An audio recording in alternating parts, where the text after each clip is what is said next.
Country delight buffalo milk start చేసాము. First పిల్లలకి ఇచ్చినప్పుడు కానీ, మేము పెరుగు తిన్నప్పుడు కానీ, మేము చిన్నప్పుడు తిన్న ఓల్డెన్ డేస్ గుర్తొచ్చాయి మాకు. మీగడ కానీ, మీగడ కూడా పాలు కాచాక మీగడ బాగా రావడం, అప్పుడు మా చిన్ననాటి రోజులు గుర్తొచ్చాయి అన్నమాట.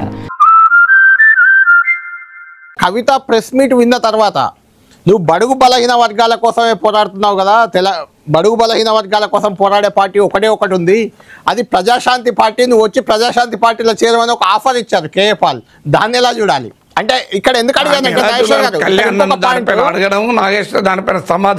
కాదు నేను కేఏ పాల్ సబ్జెక్ట్ ఎందుకు తెచ్చానంటే, కాంగ్రెస్ పార్టీ కవితను మేము చేర్చుకోమని చెప్తున్నారు, బీజేపీ వైపు వెళ్ళను అని కవిత అంటున్నారు.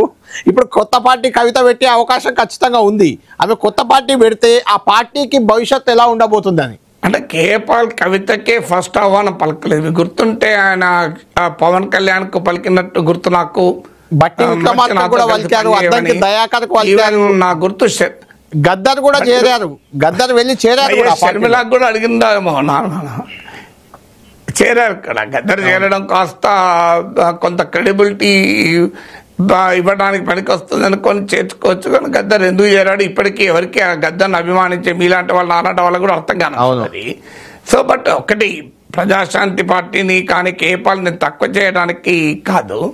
సో డెఫినెట్గా కాస్త ఈ పొలిటికల్ సీరియస్నెస్లో స్ట్రెస్ బస్టర్గా ఉపయోగపడుతుంది కవితకు కూడా. కేఏ పాల్ ఆహ్వానం వల్ల ఆమె కొంత స్ట్రెస్ రిలీవ్ అయ్యడానికి పనికొస్తుంది. సో అందువల్ల రాజకీయ ఇప్పుడు ఎడిట్ పేజీలో కూడా క్రియేటివ్ మిడిల్ అని మధ్యలో కాస్త ఎంటర్టైనింగ్ గా ఉండేటువంటి ఐటమ్ కూడా ఉంటుంది, అంతే ఎవ్రీథింగ్ సీరియస్ ఉండకుండా ఈ వార్త ఉపయోగపడుతుంది.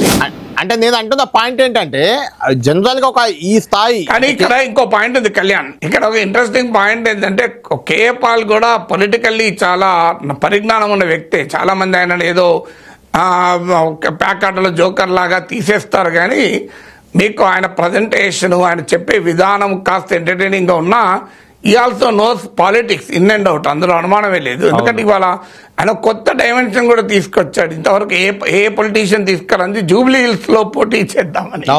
సో అందువల్ల ఇప్పుడు కవిత కనుక పార్టీ పెట్టినా, కవిత బయటికి వచ్చినా, సో కవిత తన రాజకీయ సత్తా చూపాలి అంటే జూబ్లీ హిల్స్ బరిలో దిగడం అనేది ఒక కొత్త డైమెన్షన్ ఆడేది ఇప్పుడు. సో ఇంతవరకు ఎవరు అనని డైమెన్షన్ కేఏ పాల్ పట్టుకొచ్చాడు. రేపటి నుంచి అది బహుశా ఎక్కడో కన్నా ఎక్కువ అవుతుంది అనుకుంటా. ఏం కవిత మరి తాను తేల్చుకోవడానికి జూబ్లీ హిల్స్ లో పోటీ చేస్తుంది, ఎలాగో సిట్టింగ్ బీఆర్ఎస్ సీటు. సో అందువల్ల BRS sitting seat BJP Congress లు క్యాప్చర్ చేసుకోవడానికి పోటీ పడతాయి. ఆ సమయంలో తానే అసలు సిసలు కేసీఆర్ వారసురాలు అని ప్రజల చేతనే నిరూపించుకుంటే అంతకన్నా తిరిగే ఉండదు కదా. ఎప్పుడైనా అల్టిమేట్గా ప్రజాస్వామ్యంలో కావాల్సింది ఏంటి? అందువల్ల ఆమె ఎమ్మెల్యే కాదు, ఆల్రెడీ ఎమ్మెల్సీగా రాజీనామా చేస్తున్నారు కనుక జూబ్లీ హిల్స్ బరిలో నిలబడడం అనేది ఒక ఇంట్రెస్టింగ్ డైమెన్షన్. కరెక్ట్.